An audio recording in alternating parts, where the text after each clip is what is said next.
Bueno, vamos a leer primer libro de Samuel, capítulo 1. El día anterior que hablamos de María, la madre de Jesús, dijimos, si algo podemos aprender nosotros de María, es que Jesús dijo, diga conmigo, he aquí la sierva del Señor. Eso dijo María, ¿verdad? He aquí la sierva del Señor. Y la idea es que entregó su vida para hacer la voluntad de Dios. Ahora, hoy vamos a hablar un poquito de otra mujer que está en la Biblia y le invito a que abra su Biblia en el primer libro de Samuel, capítulo 1. Vamos a hablar hoy del dolor. Yo no sé cuántos aquí han experimentado dolor, pero hay diferentes tipos de dolores, ¿no es cierto? El hermano Luis Báez me contaba que le quitaron unas muelas. Duele, ¿no? Duele antes, duele cuando le quitan y duele después.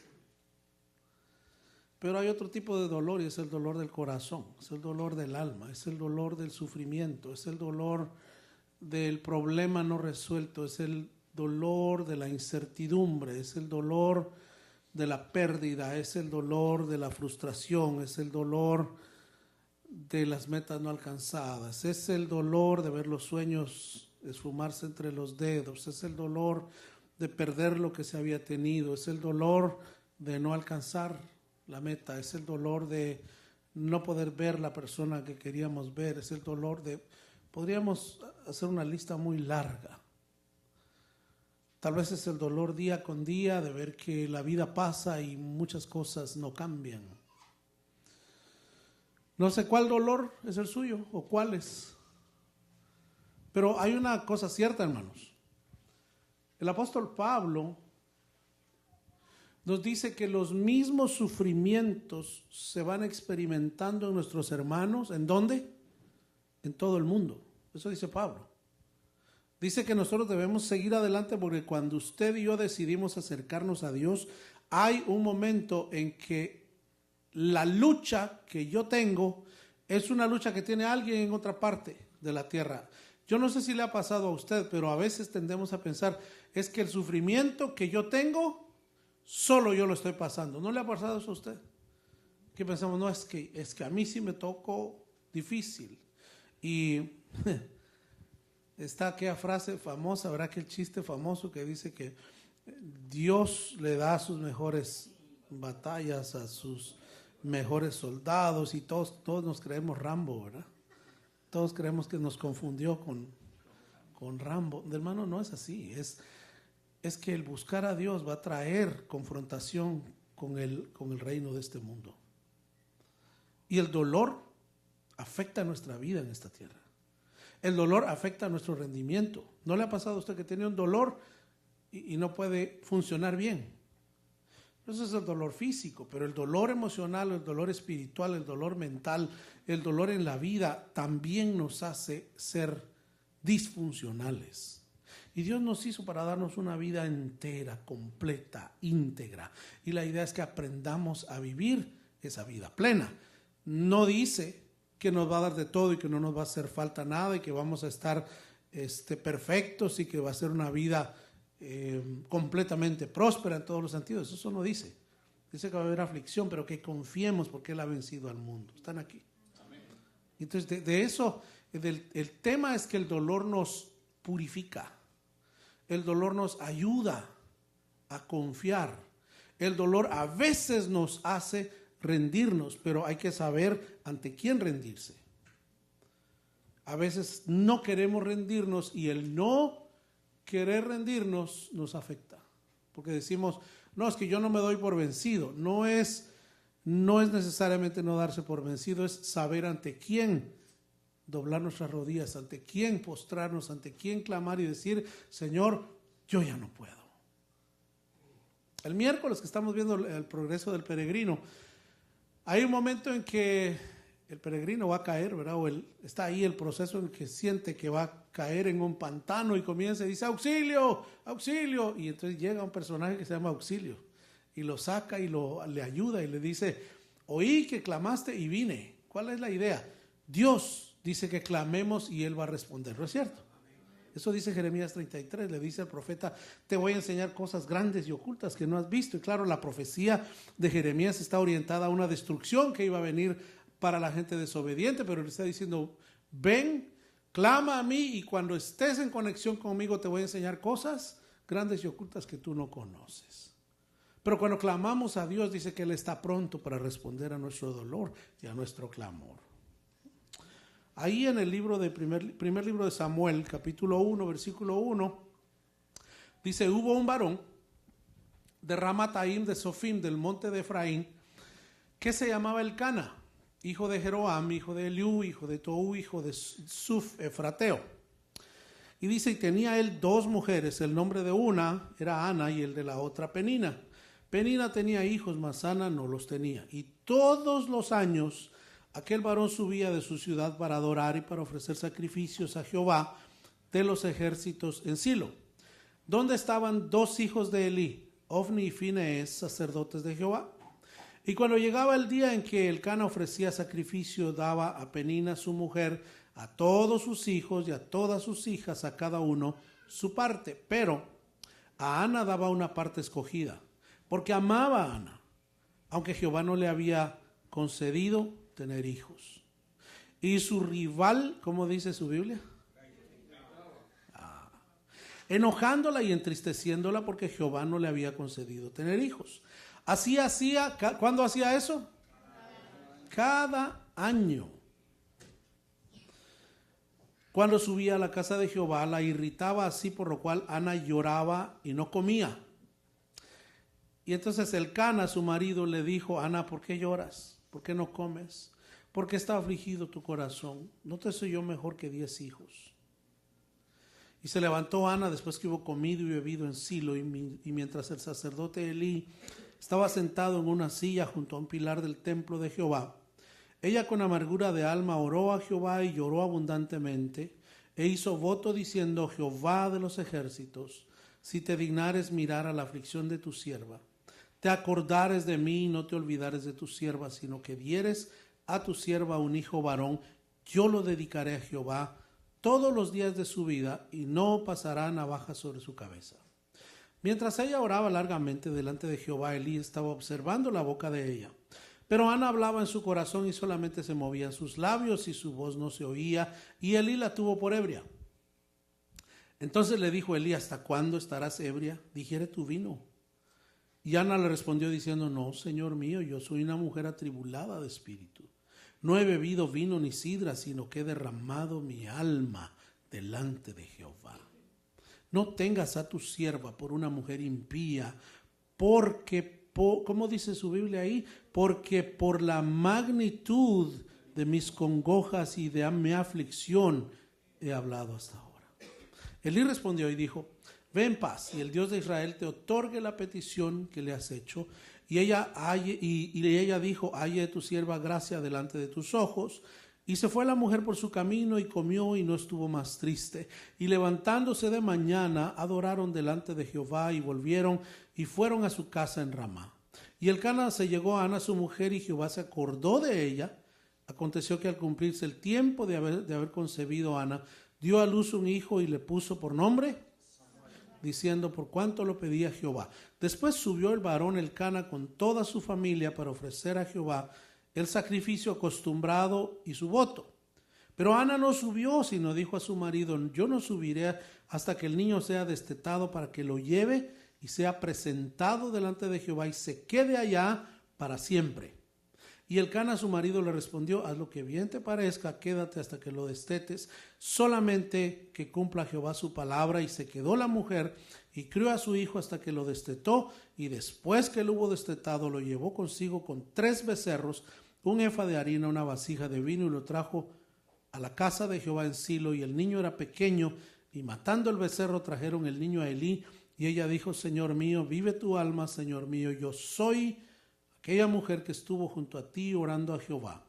Por este niño oraba, y Jehová me dio lo que le pedí. Yo pues lo dedico también a Jehová, todos los días que viva será de Jehová. ¿Y qué dice? Y adoró. Bueno, ya tiene la imagen, ya tiene la figura. Este hombre, comenzamos por Elcana. Elcana era un hombre que era descendiente de la tribu de Leví, y entre esa gente estaban los sacerdotes, ¿no? Uno de los hijos se llamaba Coat, y Coat era lo más alto de la casta o de la tribu. Eran los adoradores. De hecho, de los coatitas, ¿verdad? Hay salmistas, hay cantores, y era un grupo especial dentro de ellos. De hecho, cuando aquí en Estados Unidos se dio la migración de Europa hacia acá, en los años 1800, era aquí en New York el centro de ingreso, ¿no? Era la puerta de entrada, donde llegaban los barcos a Ellis Island, y venían muchos judíos, huyendo del problema económico, huyendo de las pestes, huyendo de la pobreza, y llegaban a la nueva tierra, a la América, y muchas veces sus nombres eran muy raros de escribir, y el agente de migración decía: ¿de qué nacionalidad eres? Soy judío. Ah, Cohen, porque Cohen es una abreviatura de Coat, por eso entre ellos los Cohen se creen un poquito más arriba, porque pertenecen a una casta especial. Yo no sé si ha visto usted el apellido Cohen entre ellos. Bueno, Cohen es básicamente el descendiente de Coat. Y a muchos de ellos no tenían ese apellido, pero cuando entraron les pusieron ese nuevo en su nombre y les quedó su pasaporte como Coat, como Cohen. Los famosos descendientes de Coat. Y este hombre Elcana era uno de ellos. Ahí originalmente eran de la tribu, se mudaron a Efraín, ¿verdad? Ahí está un lugar que se llama Efrata de Belén, hacia donde ellos llegaron. El clan o la familia de ellos se había partido en dos. ¿Y sabe por qué se había partido? Porque ellos se supone que eran un grupo santo, ¿sí? Apartado para adorar a Dios. ¿Y sabe qué fue lo que lo dividió? Una palabrita que en español se llama poligamia.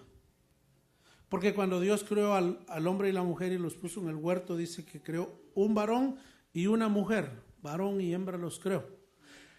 En la ley de Moisés, por alguna razón, porque no podían controlarlo, permitieron la poligamia, pero Dios nunca lo aprobó.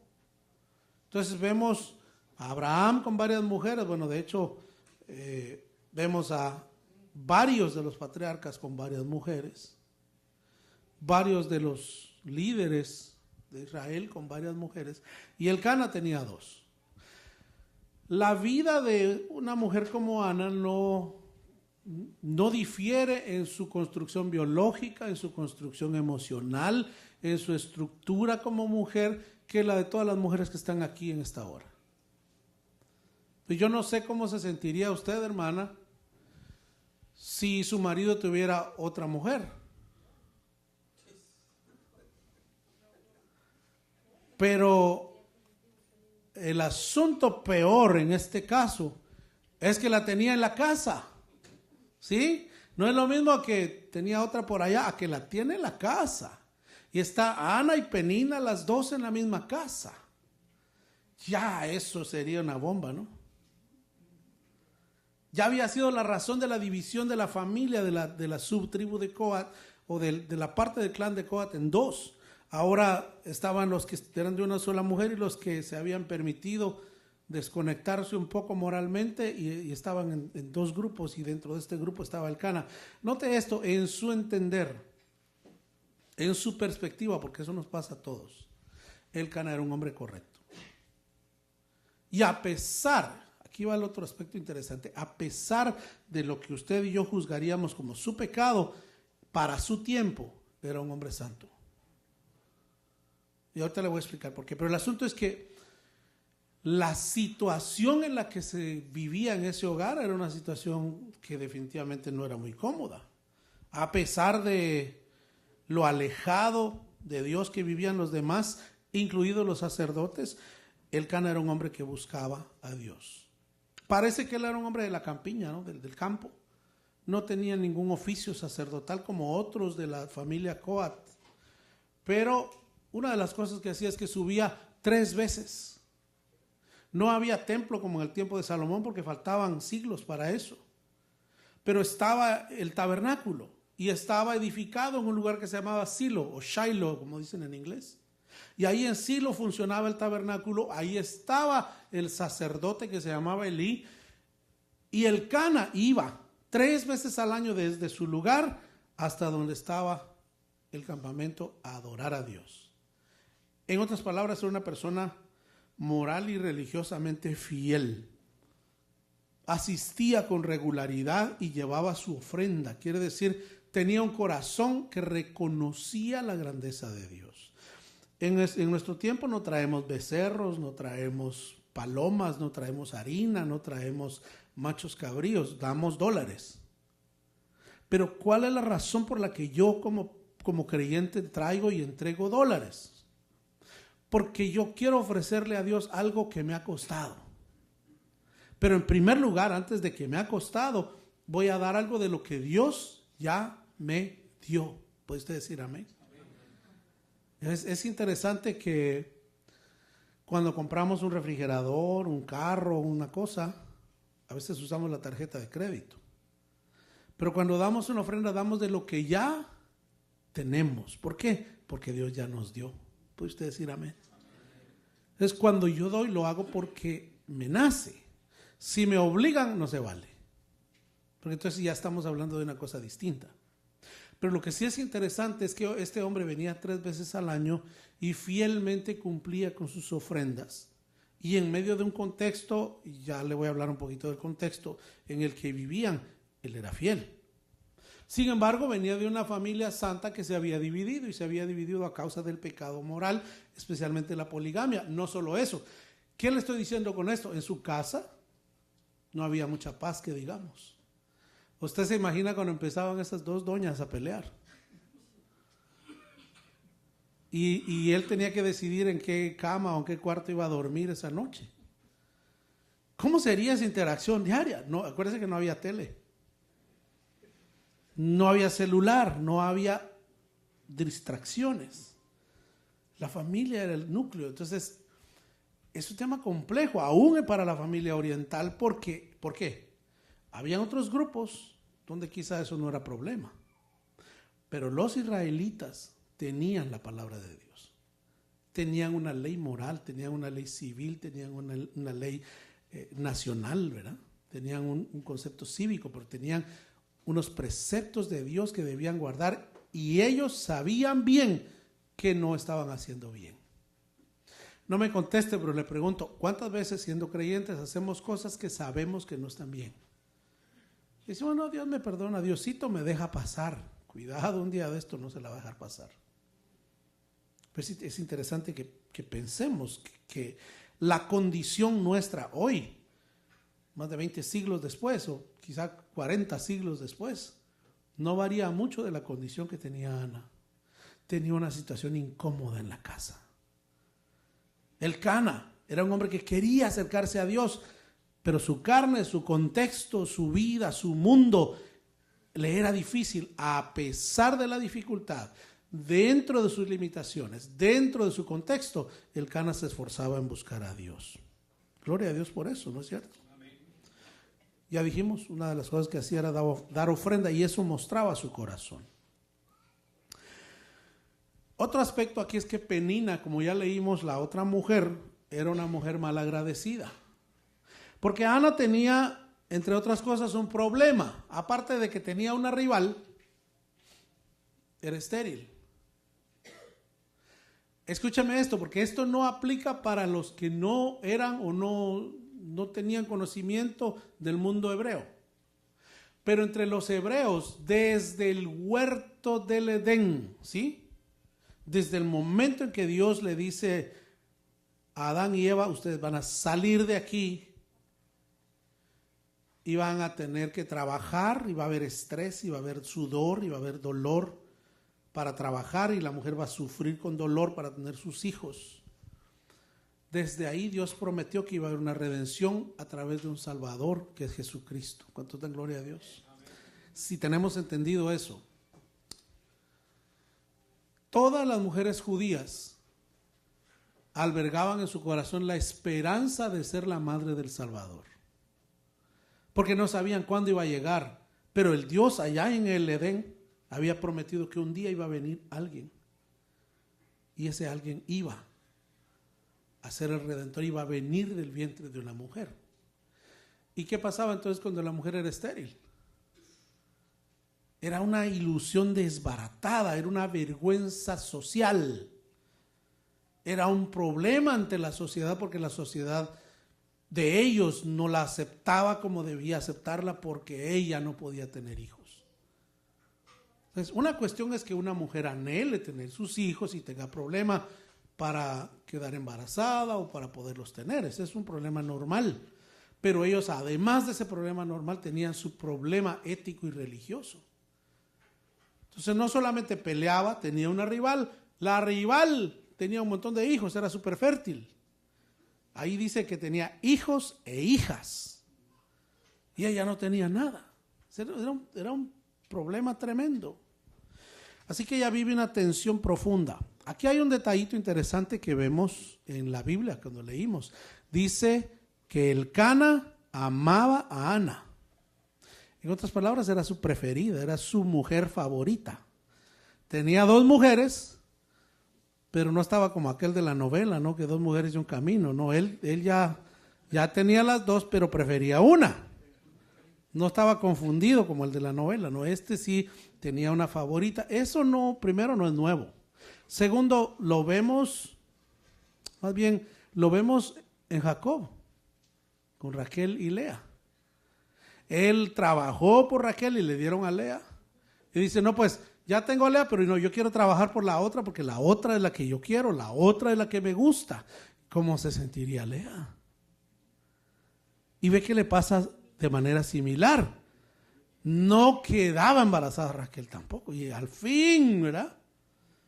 La Lea le dio un montón de hijos y viene Raquel y apenas nace uno, ¿verdad?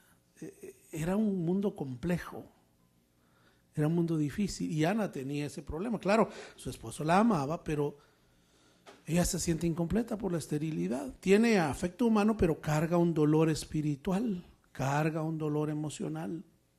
Penina la provoca, ¿sabe por dónde? Y no hay nada más feo que le toquen a donde uno le duele, ¿no es cierto?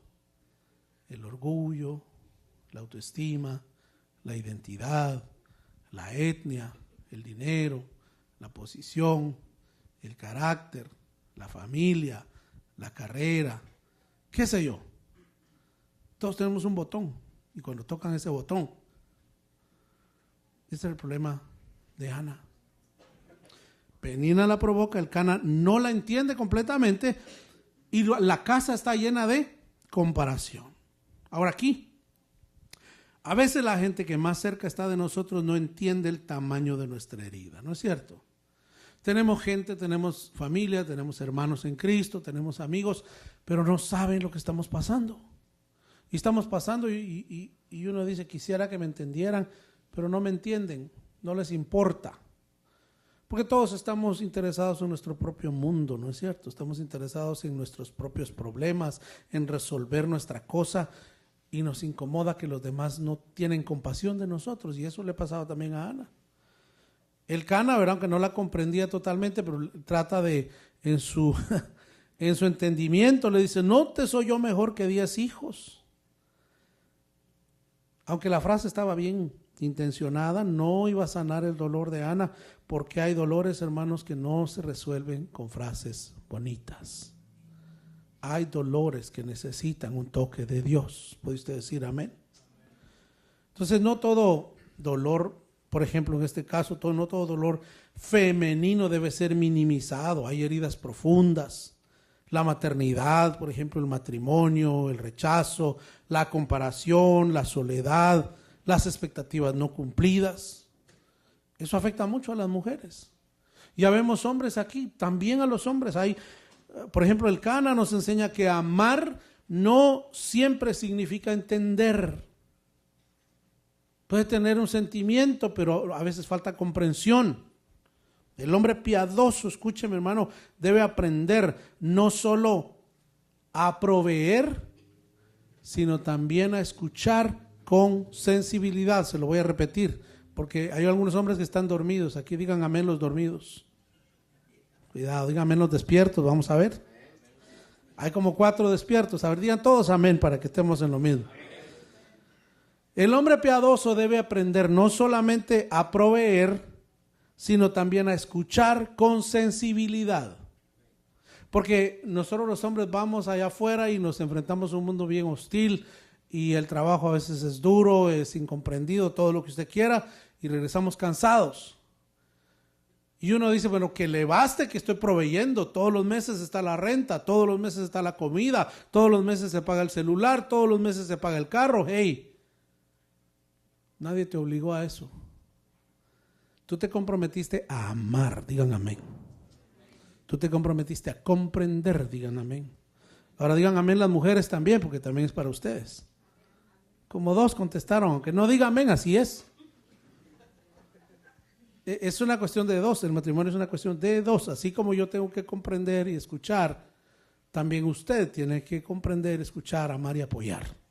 Es una cosa de doble vía. Pero en el caso del varón es entender que muchas veces nos toca comprender, y el tema es que no han oído ustedes aquello que llega una señora al médico, ¿verdad? Y le dice, señora, buenas tardes, pase adelante, siéntese por favor. ¿Cuál es su nombre? Tal. Le dice, bueno, ¿puede decirme qué le pasa? Y la señora le dice, no sé, usted sabrá. Y ya el doctor va entendiendo, le dice, mire señora, le dice, yo soy su médico, no soy su marido. Porque a veces los varones tenemos que aprender a leer bajo la palabra nada. A ver, varones, para que las hermanas nos entiendan un poquito. Cuando nosotros decimos nada, ¿qué significa? Bueno, ahí está. Entonces, hermana, aprenda eso. Si yo le pregunto a mi esposa y le digo, ¿qué tienes, mi amor? Y mi esposa me dice nada, yo me quedo tranquilo porque ella me dijo que no tiene nada. Así que si usted tiene algo que no sea nada, si usted tiene otra cosa, por favor, diga. Dice, es que no te das cuenta. Dice, no me doy cuenta, yo no sé, explícame en español, ¿verdad? Ese aspecto es importante, pero también nosotros los varones tenemos que aprender a leer qué hay debajo de ese nada, o si dice algo, yo quiero entender qué está diciendo detrás de eso. Y ese era un tema que tenía el Cana. El Cana le dice, pero no me amas tú a mí, ¿no te soy yo mejor que 10 hijos? No es mejor que 10 hijos. Ella quiere un hijo, ella no quiere un marido, ya tiene marido, compartido, pero es su marido. ¿Sí? Eso es lo interesante de la Biblia, que como libro no es un libro que oculta y maquilla las cosas para que, no, pinta la naturaleza nuestra como es. Y demuestra a un Dios que nos ama como somos, que nos acepta como somos y que espera que rindamos nuestra voluntad. ¿Están aquí, hermanos? Amén. Bueno, veamos cómo dice el Salmo 34:18, que fue parte de nuestra lectura esta noche. Salmo 34:18, y yo le invito a que cuando usted lo encuentre, lo leamos juntos. Salmo 34:18. ¿Ya lo tienen? Lo leemos juntos, como dice, 1, 2 y 3. No, yo creo que no lo han encontrado. 34:18 de Salmos. A la 1, a las 2 y a las 3. Cercano está Jehová. ¿A quién? Y salva, ¿a quién? Vamos a desarmar esto ponerlo al revés. ¿Qué pasa? ¿Qué le pasa al que no está quebrantado de corazón? ¿Dónde está Dios? A Dios le gusta que yo venga y le diga, Señor, yo no puedo, yo te necesito. ¿Por qué? Porque yo, hermano, no soy capaz de nada en mi propia humanidad. Ese es un problema que el humanismo ha querido sembrar en nuestra vida. No, tú te resuelves, tú haces, tú te calmas, no te metes en problemas y ahí estás bien. No, porque adentro, debajo, es como una pared que estaba podrida y en vez de raspar y quitar lo malo, solo la pintamos. La estética no sustituye la ética. Leamos una vez más el versículo. Cercano está Jehová. Amén. ¿Y salva a quién? ¿Qué pasa con el que no tiene el espíritu contrito, quebrantado, dolido y humillado?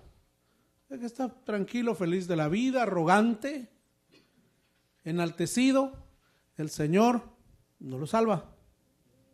El que no quebranta su corazón, Dios no se acerca.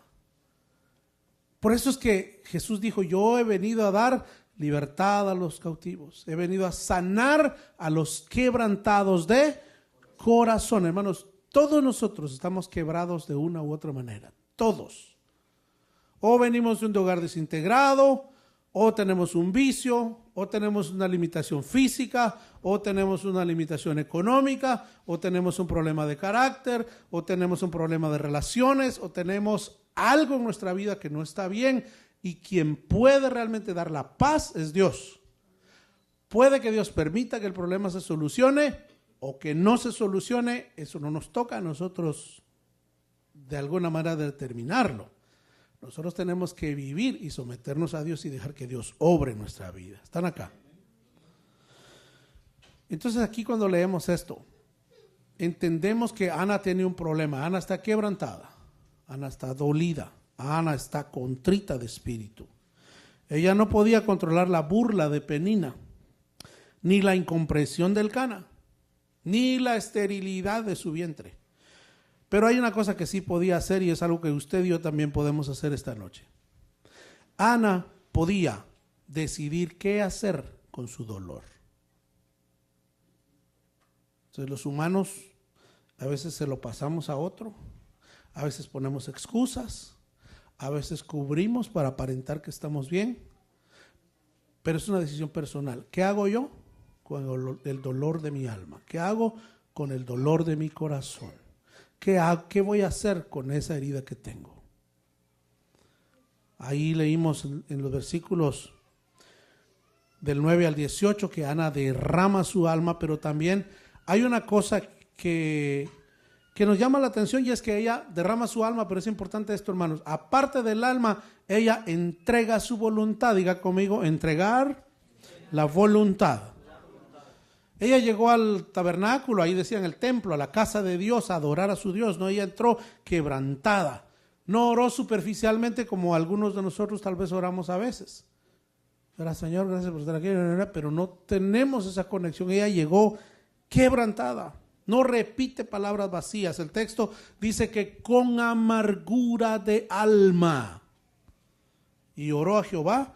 Y lloró abundantemente. Lo más poderoso no es solo que Ana pide un hijo. Lo más profundo es que Ana lo entrega antes de recibirlo. Diga conmigo, lo entregó antes de recibirlo. Ella dijo, yo lo dedicaré a Jehová todos los días de su vida. Oiga, muchos queremos que Dios nos dé lo que pedimos, pero no siempre estamos dispuestos a consagrar lo que recibimos.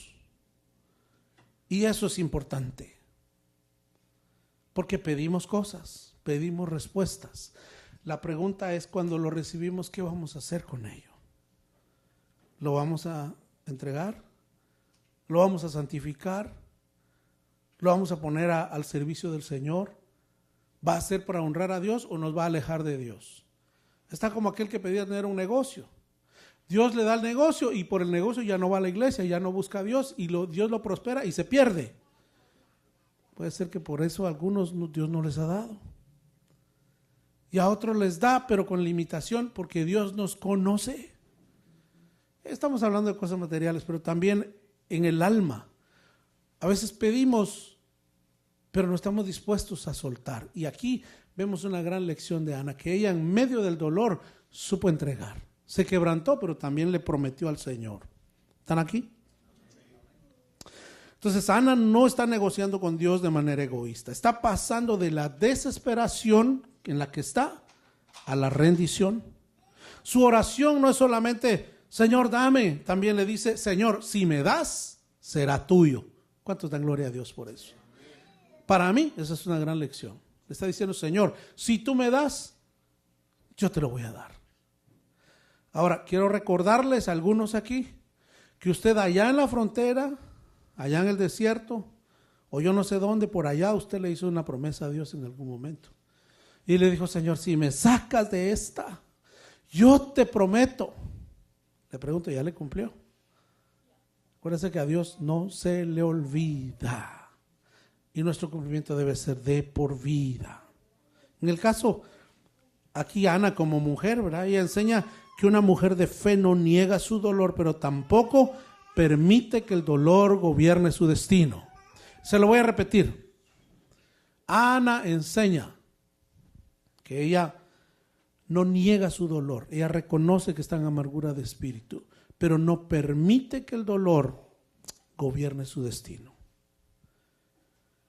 La verdadera espiritualidad, por ejemplo en el caso de los hombres, la espiritualidad masculina, no debe ser dureza emocional. Es saber arrodillarse, saber interceder y rendir la voluntad delante de Dios. ¿Puede usted decir amén? Mire, a pesar de las luchas que tenía Elcana, hablemos un poquito del contexto. En el tiempo de los jueces, solo para que usted sepa, el sacerdote Elí, ¿verdad? Fue el último sacerdote antes de Samuel. Samuel sustituyó a Elí en el sacerdocio porque ya leímos que Elí tenía 2 hijos, ¿verdad? Fineés y el otro, ¿verdad? Tenía 2 hijos. Una característica de los 2 hijos es que eran hombres malos, eran hombres perversos. Dice que ellos robaban de lo que había ahí, que se acostaban con muchas de las mujeres que llegaban al templo. Elí dice que no los estorbaba.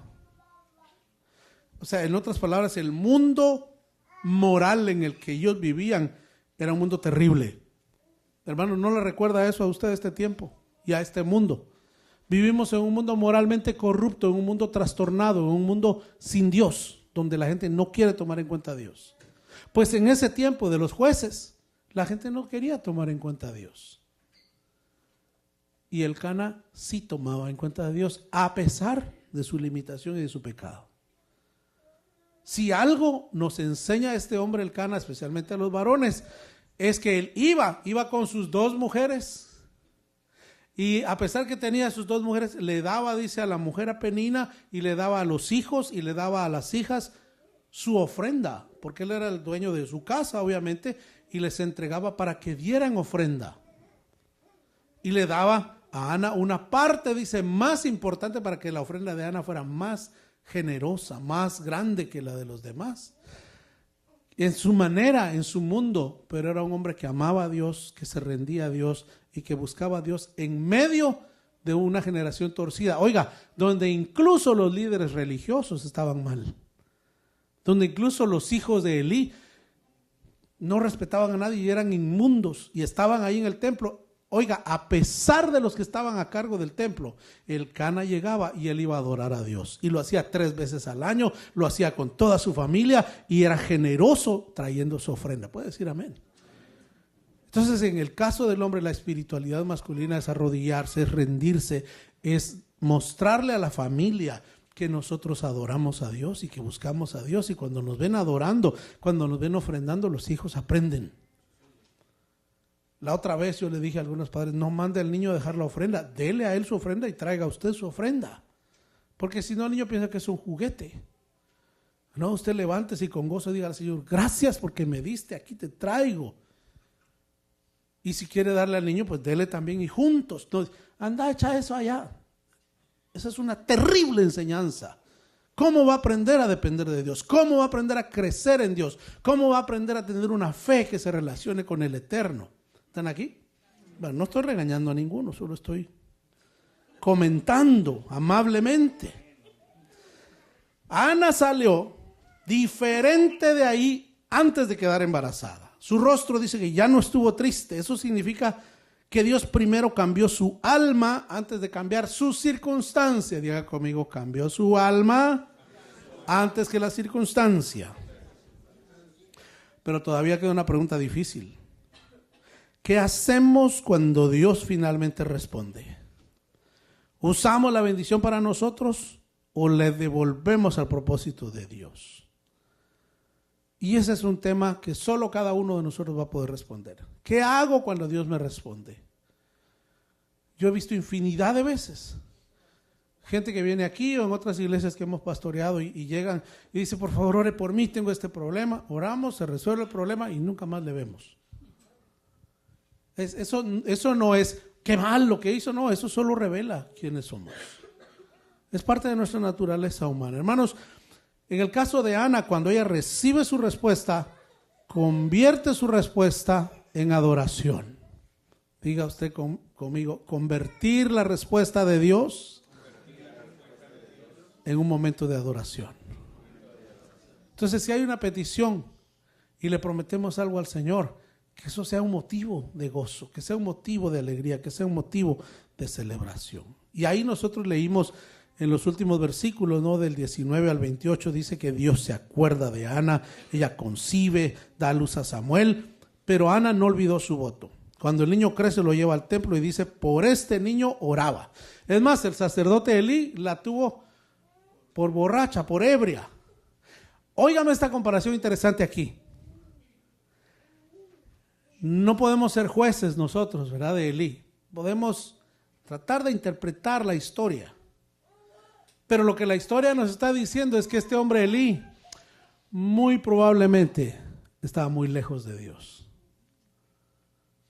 Porque cuando ve a la mujer llorando, no se pregunta qué tiene esta mujer israelita. Porque había mucha gente israelita que no iba al templo. Pero esta venía con su marido todos los años, 3 veces cada año. Las mujeres, oiga, no estaban obligadas a ir, los varones sí. Y este hombre Elcana llevaba a sus 2 mujeres y a sus hijos. Pero Elí estaba tan por allá que no se da cuenta y cuando la ve llorando y clamando, piensa que estaba borracha. Una de dos.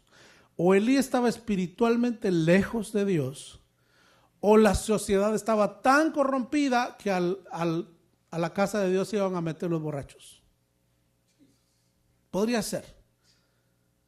A veces cerca de las iglesias hay borrachitos. Se están ahí sentados cerca.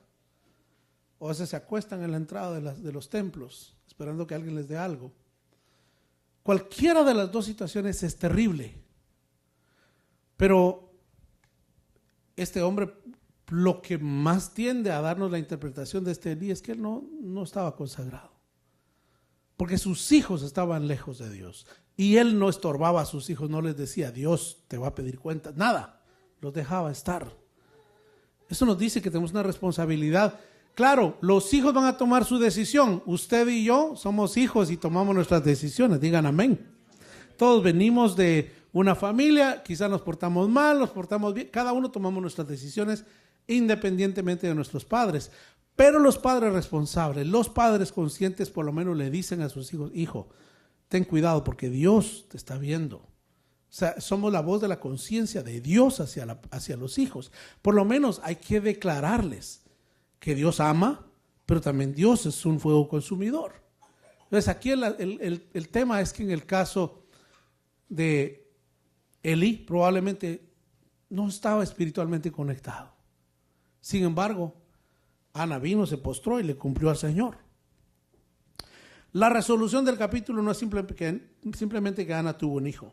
Es que ella entendió que la respuesta de Dios no era solo para su felicidad personal, sino para un propósito divino. Diga, propósito divino. ¿Verdad? Samuel no solo fue el hijo que Ana deseaba, fue el profeta que Israel necesitaba. Fue el último de los profetas, tremendo profeta, uno de los más grandes, y fue el que hizo la transición de jueces a rey. Él ungió a Saúl. Y cuando Saúl falló, Dios le habló porque él amaba a Saúl. Y dice que Dios le dijo Dios le dice a Samuel, ¿por qué vas a llorar a Saúl? Ve y unge a uno que sea conforme a mi corazón. Y va a Saúl y unge a David. Fue un tremendo profeta que supo guiar al pueblo de Israel en medio de una transición no solo político-religiosa, sino en medio de una crisis espiritual. Nosotros, hermanos, vivimos en una crisis espiritual y podemos ser esa voz profética en nuestra familia, en nuestros hijos, en nuestro vecindario, que diga, hey, Dios va a pedir cuentas a esta generación, acérquese a Dios. Digan amén. Porque si no le pregunto, nadie dice amén. No estoy regañando, no estoy regañando. Hermanos, Dios tomó el dolor privado de Ana y lo convirtió en una bendición pública para su pueblo.